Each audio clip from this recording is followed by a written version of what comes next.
Hello guys, praise the Lord, amen. Ako nga pala si NGK Policarpio, pero tatawagin nyo lang ako Brother Kicker.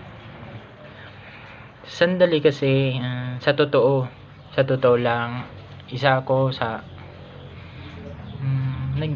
totoo, naghihirap din ako sa sakit ko. May epilepsy kasi ako, nagsi-seizure, by hallucination, mental block, convulsion. Masasabi ko kasi sa aking sarili na huwag tayong susuko. Hindi natin dapat ipabaya sa ating sarili. Kung sa paningin ng iba, tayo ay, pero sa Panginoon, nagsasabi kasi sila na malakas tayo sa kalam. Dahil nga sa dami-dami ng mga tao dito sa mundo, isa tayo. Kaya paglaban natin kung sino man tayo, na kahit man mahirap. Masasabi ko kasi na mahirap to para sa akin, dahil marami ang bawal.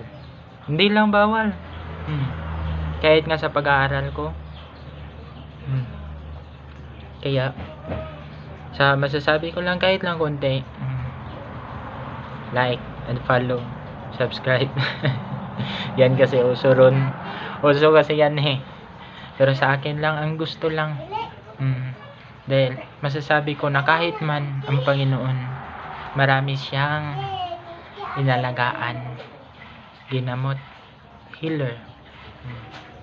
Kaya nga siya, John 3:16, for God so loved the world. Isa lang ang masasabi ko dyan, love. Yes, salamat.